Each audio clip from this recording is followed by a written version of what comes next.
नमस्कार साथियों, आप सभी का स्वागत है विनोद अपडेट इंडिया पर। मैं हूं विनोद यादव और आप देख रहे हैं मेरे साथ में आज का सेशन। और साथियों, आज की आपने जो थंबनेल देखा है उससे आपको पता चल गया होगा कि भारत और रूस ने किसी के साथ में खेला कर दिया। अब वो किसके साथ में कर दिया आप सोच रहे होंगे। साथियों, क्या यूरोपीय यूनियन के साथ में खेल हो गया या फिर अमेरिका के साथ में खेला हो गया। साथियों, इसी से आगे बढ़े तो भारत और रूस ने जो चाल चली है वो वाकई में सफल हो गई क्या। साथियों, ये भी अपने आप में एक बहुत बड़ी सुर्खी है आज के लिए, क्योंकि भारत ने, अमेरिका को ऐसा लगता है कि भारत ने कुछ नहीं किया और एक पहलू में ऐसे भी लगता है कि भारत ने बहुत कुछ कर लिया होगा। तो क्या भारत ने जो वाकई में जो चाल चली थी, जो प्यादे सेट किए थे, वो क्या सफल हो गए क्या। साथियों, इसी के साथ में तीसरी जो आज की अपनी जो खबर है वो ये है कि जो जापान देश है वो क्या अमेरिका के शिकंजे से या अमेरिका के जो पंजे से क्या वो बाहर जा रहा है या फिर वो अपना जो पाला है उसको बदल रहा है क्या। इस पे भी हम लोग चर्चा करेंगे। साथियों, आगे बढ़ते हैं। ये कुछ अखबारों की जो हेडलाइन है वो है, पुतिन वापस अपने देश लौट चुके हैं और अपन ने 2 दिन में क्या पाया क्या खोया, आज अपन लोग उसी पे चर्चा करेंगे। साथियों, देश के प्राइम मिनिस्टर हैं वो खुद का प्रोटोकॉल तोड़ के दिल्ली के पालम हवाई अड्डे पे जाते हैं, उनको रिसीव करते हैं। ये बहुत अनोखा संयोग है, क्योंकि देश के प्रधानमंत्री बहुत या वर्ल्ड के चुनिंदा देशों के लिए अपना प्रोटोकॉल तोड़ के उनको रिसीव करने के लिए जाते हैं। और कहा यूँ जाता है कि प्रधानमंत्री नरेंद्र मोदी जी का खुद का दोस्त आ रहा था तो रिसीव करना तो बनता ही था उनका। साथ ही ये कुछ तस्वीरें हैं जो सोशल मीडिया एक्स पे प्रधानमंत्री मोदी जी ने शेयर की हैं और जिसमें वो गले लग रहे हैं, उनको रिसीव कर रहे हैं। साथ ही ये जो तस्वीर है जो सबसे ज़्यादा सुर्खियों में इसलिए है कि जिस कार में प्रधानमंत्री मोदी जी और पुतिन साहब बैठे हुए हैं वो सामान्य कार है। ये वो कार नहीं है जिसका मार्केट में या फिर ग्लोबल दुनिया में एक हवा बनाया जाता है कि वो तो बख्तरबंद गाड़ियों में चलते हैं, वो गाड़ी जो कीले की तरह होती है जिसको कोई भेद नहीं सकता। हमारा जो मेन स्ट्रीम जो मीडिया है वो भी ऐसी ही खबरें चलाता है, पर जो कल हुआ और अनोखा हुआ और हमेशा प्रधानमंत्री मोदी जी को इस चीज़ के लिए जाना भी जाता है कि वो हमेशा हट के कुछ करते हैं। इस विजिट में ये सुर्खियां सबसे ज़्यादा थी कि जिस कार में प्रधानमंत्री मोदी जी और पुतिन साहब बैठे हुए थे वो कार एक सामान्य फॉर्च्यूनर कार थी। आप सोचो दोस्तों, रसिया के प्रेसिडेंट को सामान्य कार में बैठा देते हैं और ये कार जो टोयोटा की फॉर्च्यूनर कार है इसके 3-4 मैसेज आते हैं। अगर अपन इससे सीखे तो पहला मैसेज तो ये है कि जो हाल ही में ट्रंप जब जापान की यात्रा पे आए थे तो जापान पे प्रेशर क्रिएट किया गया था और साथ ही ऐसा प्रेशर क्रिएट किया गया था कि जापान को इतना मतलब शिकंजा कसा गया था जापान के ऊपर कि उसको आनंद फानन के अंदर अमेरिका के अंदर 1 ट्रिलियन की कम से कम इन्वेस्ट करना पड़ा था। और उसके अंदर वो सारी कंपनियां थी जो अपनी कोई कार बेचती है, कोई मोबाइल फ़ोन बेचती है, उनको बोला गया था कि आप आगे से कोई भी आइटम अगर आपको अमेरिका में बेचना है तो फिर आपको अमेरिका में ही मैन्युफैक्चरिंग करनी पड़ेगी, वहीं पे आपकी इकाइयाँ या वहीं पे आपकी फैक्ट्रियाँ स्थापित करनी पड़ेंगी। उसमें एक टोयोटो भी थी। साथियों, भारत के जो प्रधानमंत्री हैं वो जापान को यही मैसेज दे रहे हैं कि यार अगर आप इतना दबाव में या इतने प्रेशर में अगर आपसे काम करवाया जा रहा है, आपको अगर मार्केट ही चाहिए तो फिर भारत वर्ल्ड का सबसे बड़ी पॉपुलेशन का मार्केट है, इसमें आइए, आपका स्वागत है। और हमारे साथ साथ आप रूस का मार्केट भी आपके लिए खुला हुआ है। और साथियों, इसके अलावा अगर दूसरा मैसेज किसी के लिए जाता है तो वो उनके लिए भी जाता है जो इस चीज़ से पहचाने जाते हैं कि उनके आसपास में जाना ही धमाकों के लिए जाता है। जो छोटे मोटे देश हैं, चाहे पाकिस्तान दे लो चाहे बांग्लादेश दे लो, उनके लिए भी मैसेज है कि भारत अपने आप में इतना सिक्योर है, इतनी भारत की जो डिफेंस है, भारत का सिस्टम है वो इतना सिक्योर है कि यहाँ पे एक देश का राष्ट्राध्यक्ष सामान्य गाड़ी या सामान्य कार के अंदर वो यात्रा कर रहा है अपनी। आगे बढ़े तो ये कुछ तस्वीरें हैं जो प्रधानमंत्री मोदी जी ने अपने एक्स पे साझा की हैं। प्रधानमंत्री की जो आवास है 7 लोक कल्याण मार्ग, वहाँ की ये तस्वीरें हैं। फिर साथ ही नई तस्वीरें निकल के आती हैं सामने, जिसके अंदर राष्ट्रपति भवन है। राष्ट्रपति भवन के अंदर जो भारत की जो राष्ट्रपति हैं, राष्ट्रपति साहिबा द्रौपदी मुर्मू साहिबा हैं वहाँ पे। उसके अलावा जो रसिया के राष्ट्रपति हैं व्लादिमीर पुतिन साहब हैं। उसके अलावा भारतीय प्रधानमंत्री हैं, उनको वहाँ पे गार्ड ऑफ ऑनर दिया जाता है। वहाँ पे उनको 21 तोपों की सलामी दी जाती है। ये सलामी तब दी जाती है जब किसी दूसरे देश का राष्ट्राध्यक्ष हमारे देश के अंदर विजिट करने आता है, वो स्टेट विजिट होती है या राज्य की यात्रा होती है, तो उनको ये भारत की तरफ से सम्मान दिया जाता है, गार्ड ऑफ ऑनर दिया जाता है, 21 तोपों की सलामी दी जाती है। उस देश के व्यक्तियों के लिए ये सम्मान होता है, उसके राष्ट्राध्यक्ष के लिए ये सम्मान होता है। साथ ही इसी के साथ में आगे बढ़े तो ये कुछ तस्वीरें हैं जिसके अंदर भारत के जो कल्चर है और रसिया का जो कल्चर है उनको टाइप्स किया गया है, उनको एमओयू साइन किए गए हैं। वहाँ के जो व्यक्ति हैं उनको यहाँ पे वीज़ा फ्री किया गया है, यहाँ के व्यक्तियों को वहाँ के लिए वीज़ा फ्री किया गया है। साथ ही ये तस्वीरों के अंदर भारत के एस जयशंकर साहब हैं जो आपको दिख रहे हैं, वो कुछ एमओयू साइन कर रहे हैं और वो रसिया के जो विदेश मंत्री हैं उनके साथ में ये एमओयू साइन कर रहे हैं। उसी के साथ में आगे बढ़े तो साथ ही कुछ तस्वीरें हैं जो सोशल मीडिया एक्स पे प्रधानमंत्री मोदी जी ने शेयर की हैं। साथ ही अब बात आती है 23वें वार्षिक शिखर सम्मेलन की, जो हैदराबाद हाउस में आयोजित किया गया। वहाँ पे जो भारत के जो प्रधानमंत्री हैं और जो रूस के प्राइम मिनिस्टर हैं वो आपस में बैठते हैं, बात करते हैं। ये हर साल या हर वर्ष होता है। एक बार भारत के प्रधानमंत्री रसिया जाते हैं, एक बार रसिया के प्राइम मिनिस्टर जो प्रेसिडेंट है वो भारत की यात्रा पे आते हैं। ये हर साल होता है। ये 2000 लगभग 2000 या 2001 से ये सिलसिला ये शुरू है। साथ ही अब जो तस्वीर आप जो देख रहे हैं वो है प्रधानमंत्री मोदी जी की तारीफ की है। ये तारीफ इस चीज़ के लिए की जा रही है कि जो मोदी जी की लीडरशिप है उसकी तारीफ की जा रही है कि भारत अब जो डिसीजन ले रहा है, जो 21वीं सदी में डिसीजन ले रहा है, वो एकदम स्वतंत्र होकर ले रहा है, एकदम न्यूट्रल होके ले रहा है, वो किसी के दबाव में नहीं ले रहा है। इसी के अलावा उन्होंने बोला है कि भारत की जो जीवन प्रत्याशा है, मृत्यु दर कम हो गई है, जीवन प्रत्याशा पहले से 2 गुना हो गई है। और भारत की आज़ादी के 77 साल बाद में भारत एक मजबूत और एक ग्लोबल कंट्री है जो जिसकी इकोनॉमी सबसे ज़्यादा ग्रोथिंग है। इसके अलावा साथियों अगर बात की जाए तो वर्ल्ड के अंदर सबसे लार्जेस्ट पॉपुलेशन वाली कंट्री है, जिसके अंदर काफ़ी बदलाव, पहले की तुलना में काफ़ी बदलाव देखे गए हैं। और साथ ही इसी में आप लोग आगे बढ़े तो आपसी रिश्तों की बात की जाए तो 2001 के अंदर जब पुतिन साहब पहली बार अगर वहाँ के राष्ट्रपति बनते हैं तो उस टाइम में भारत की विजिट करते हैं वो। और जब वो भारत की विजिट पे होते हैं उस टाइम में भारत में सरकार होती है पहले अटल बिहारी वाजपेयी जी की। और अटल बिहारी वाजपेयी जी की सरकार के अंदर नरेंद्र मोदी साहब उस टाइम में वहाँ पे होते हैं, जहाँ पे इनके बीच में कुछ साइन होते हैं, एमओयू पे हस्ताक्षर होते हैं। उस टाइम में साथियों मोदी जी वहाँ पे होते हैं और वो कुछ तस्वीरें होती हैं और मोदी जी इसी चीज़ के लिए उनको बताते हैं कि मैं बहुत गर्व महसूस कर रहा हूँ कि 2001 का ये सिलसिला आज 25 साल हो गए, इसकी 25वीं एनिवर्सरी है और मुझे गर्व है कि मैं आज 25 साल बाद में भी आपसे मिल रहा हूँ। और साथ ही ये कुछ तस्वीरें हैं जो अटल बिहारी वाजपेयी जी 2002 से 2001 के बीच में जो गवर्नमेंट थी उस टाइम की ये तस्वीरें हैं। पीछे अपने विदेश मंत्री, उस टाइम के विदेश मंत्री हैं, नरेंद्र मोदी साहब हैं, अटल बिहारी वाजपेयी साहब हैं, पुतिन साहब हैं। विदेश मंत्री उस टाइम में जसवंत सिंह हुआ करते थे। साथ ही ये तस्वीरें आपके साथ हैं। उसके अलावा साथियों बात की जाए विदेश नीति की तो उन्होंने काफ़ी चीज़ें बताई हैं विदेश नीति के लिए कि भारत की विदेश नीति है जो प्रधानमंत्री मोदी जी के टाइम में अब जो ये दौर गुजर रहा है उसमें अलग विदेश नीति है जो किसी के सामने झुकती नहीं है, किसी के सामने सिलेंडर नहीं करती है। ये अपने राष्ट्र हित को सर्वोपरि रखती है, अपने नेशन की हित को सर्वोपरि रखती है। यहाँ के नागरिकों के जो विजन है उनको हमेशा प्राथमिकता देती है। और साथ ही जो अब आप हेडिंग देख रहे हैं वो तेल को लेकर है। तेल से आपको याद आया होगा कि तेल से तो भारत पे टैरिफ हटा देगा अमेरिका। नहीं, ऐसा कुछ नहीं होगा, क्योंकि अमेरिका को जो रूस ने इतना लताड़ा है, इतना लड़ा आप सोच भी नहीं सकते। जब भारत की विजिट कर रहे थे उससे पहले इंडिया टुडे को एक इंटरव्यू देते हैं पुतिन और उस इंटरव्यू में वो कहते हैं कि अमेरिका दोगला है, अमेरिका के 2 रूप हैं और अमेरिका को आप समझ भी नहीं सकते अमेरिका कहता क्या है और करता क्या है।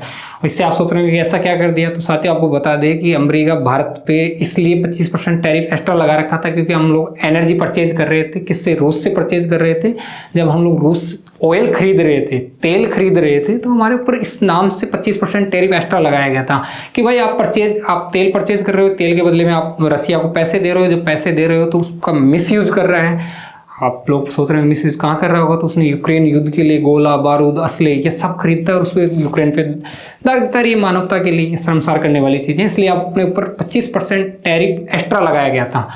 और अपन हमारे जो राष्ट्र हित है या जो नेशन का हित है उसको ध्यान में रख के हम लोग एनर्जी खरीदे कि जहाँ से सस्ता मिले वहाँ से खरीदो यार, जरूरी थोड़ी है कि महंगे वाले से खरीदो, तो अपने ऊपर एक्स्ट्रा टैरिफ लगाना। पर जब अब वो खुद बता रहे हैं, पुतिन साहब खुद बता रहे हैं कि अमेरिका हमसे सामान खरीदा है, आप खुद सोचो कि यार जो एक मुंह से तो ये कहता है कि यार आप उनसे सामान मत खरीदो, आप वाले पैसे का वो मिसयूज कर रहा है, दूसरे मुंह से आप ये देखो कि वो खुद ही सामान खरीद रहा है और दुनिया को मना कर रहे हैं। वो वहाँ से खुद सामान खरीद रहा है और वो न्यूक्लियर ईंधन खरीद रहे हैं, यूरेनियम खुद स्वयं खरीद रहा है अमेरिका। तो ये अमेरिका का जो दोगलापन है या अमेरिका के जो 2 चेहरे हैं वो सबके सामने आए और पुतिन साहब आने से पहले ये मैसेज देख के आए कि वो किस माइंडसेट से भारत आ रहे हैं। साथ ही इसी के साथ में हम लोग आगे बढ़ते हैं और एक जो यूक्रेन शांति की बात जो बोली उस इंटरव्यू के अंदर, उसमें इन चीज़ों को पुतिन साहब बहुत माइंडेड आदमी, उन्होंने बैलेंस कर दी। पहले उन्होंने लताड़ा अमेरिका को, अमेरिका का दोगलापन है, अमेरिका का दूसरा रवैया है उसको सामने लाया, उसके बाद में उसको बैलेंस किया। उन्होंने कहा कि जब अलास्का के अंदर मीटिंग हो रही थी हमारे और पुतिन और इसके ट्रम्प के बीच के अंदर, तो मैंने बहुत बारीकी से ट्रम्प को नोट किया था। वो चाहते थे वास्तविकता के अंदर कि ये युद्ध रुके, वो पूरी ईमानदारी से एफर्ट कर रहे हैं। तो साथियों ये बोल के उनकी तारीफ भी कर दी, और ये तारीफ करके इन दोनों चीज़ों को बैलेंस कर दिया। पर जो हकीकत थी वो दुनिया के सामने या वेस्टर्न मीडिया के सामने, जो वेस्टर्न की जो कंट्री हैं जो उछलती रहती हैं हर छोटी छोटी बातों पर, तो उनके सामने ये चीज़ रखना जरूरी थी उनके लिए। साथियों इसी के साथ में एक भारत ने स्टेटमेंट दिया है, ये जो रूस और यूक्रेन के बीच में युद्ध हो रहा है उस पर एक स्टेटमेंट दिया है। भारत सरकार ने कहा कि भारत निष्पक्ष नहीं है। आप सोच रहे होंगे कि निष्पक्ष मतलब न्यूट्रल नहीं है, भारत का स्टैंड है। अब आप सोच रहे हैं कि भारत कौन से पक्ष में पाले में स्टैंड लेगा, यूक्रेन की तरफ लेगा या फिर अमेरिका की तरफ लेगा। तो साथ ही आपको बता दें, ना तो सॉरी यूक्रेन की तरफ लेगा या रसिया की तरफ लेगा। तो आपको हम लोग बता दें कि ना तो रसिया की तरफ लिया ना यूक्रेन की तरफ लिया। भारत ने खुद ने एक मैसेज दिया कि हम शांति के पक्षधर हैं, हम पीस के पक्षधर हैं, हम टेबल टॉक के पक्षधर हैं, हम डिप्लोमेसी के हल के पक्षधर हैं, हम अशांति के पक्षधर नहीं हैं। और ये मैसेज उस धरती से जा रहा था जो गौतम बुद्ध की धरती है, महावीर की धरती है, ये गांधी की धरती है, जहाँ पे अहिंसा के लिए तो जगह ही नहीं है। तो साथ ही ये उन दोनों देशों के लिए मैसेज था कि हम लोग आपके साथ हैं, पर हम लोग अशांति में साथ नहीं है। आप शांति से वार्ता कीजिए, आप टेबल टॉक कीजिए, डिप्लोमेसी कीजिए, हम लोग इसमें साथ हैं, हम मानवता के साथ में हैं, हम सबकी भलाई में साथ हैं। अब हमारा एक विजन है या हमारा एक स्लोगन रहता है हमेशा से कि पूरा विश्व ही हमारा परिवार है, वसुदेव कुटुंबकम, पूरा विश्व ही हमारा परिवार है। इसलिए हम लोग शांति के पक्षधर हैं और हम लोग कभी भी निष्पक्ष नहीं है, न्यूट्रल नहीं है। हम लोग हमेशा से आपके पक्षधर रहे हैं, पर इस चीज़ के पक्षधर नहीं रहेंगे इस खेमे के या इस खेमे के, हम लोग पक्षधर रहेंगे इंसानियत के पक्षधर।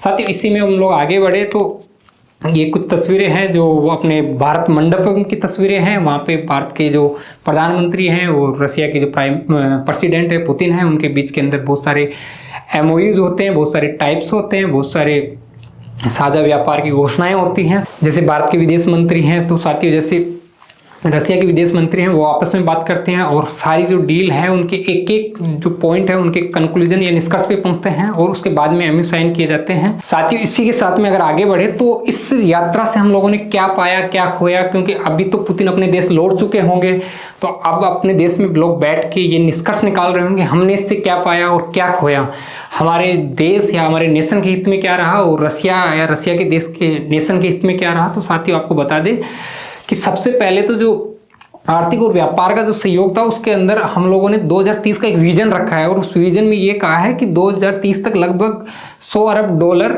या मान लो आप 100 बिलियन डॉलर का व्यापार तक इसको लेके जाना है हम लोग। अभी वर्तमान समय में अगर ये प्रासंगिकता देखी जाए कि कितना व्यापार हो रहा है तो साथियों 60 से 70 बिलियन डॉलर के बीच में हो रहा है। इसी के साथ में साथियों दूसरा पहलू ये आता कि व्यापार संतुलन बनाया जाए। व्यापार संतुलन कैसे बनाया जाए, क्योंकि हम रसिया से अभी प्रेजेंट टाइम में ऑयल परचेज कर रहे हैं, उसके बदले में एक अच्छा खासा अमाउंट जा रहा है उनके पास में, तो उनके पास में अमाउंट जा रहा है पर हम उनसे ऑयल परचेज कर रहे हैं उसके बदले में, पर वो तो हमसे कुछ ही परचेज नहीं कर रहे हैं। तो उनको ये इस चीज़ का विश्वास दिलाया गया, उन्होंने ये कह के गए हैं वो कि आपके लिए हमारा पूरा मार्केट खुला है, आप आइए, आपके अलग अलग सेक्टर्स में आप लोग वहाँ पे इन्वेस्ट कीजिए, पूरा मार्केट खुला हो और इस बैलेंस का जो ये संतुलन बिगड़ा हुआ है इसको हम लोग ठीक करते हैं। साथ ही इसी के साथ में जो ये व्यापार होगा वो भारत का जो रुपए होगा, वहाँ की शायद करेंसी रूबल है, तो वहाँ की जो रसिया की करेंसी रूबल है, जो रुपए और रूबल के अंदर ये किया जाएगा और ये डॉलर को बाईपास किया जाएगा, मतलब डॉलर को साइड में रख के हम लोग लोकल करेंसी के अंदर व्यापार किया जाएगा, जो दोनों के हितों के लिए अच्छा है। साथ ही इसी में आगे बढ़ते हैं हम लोग।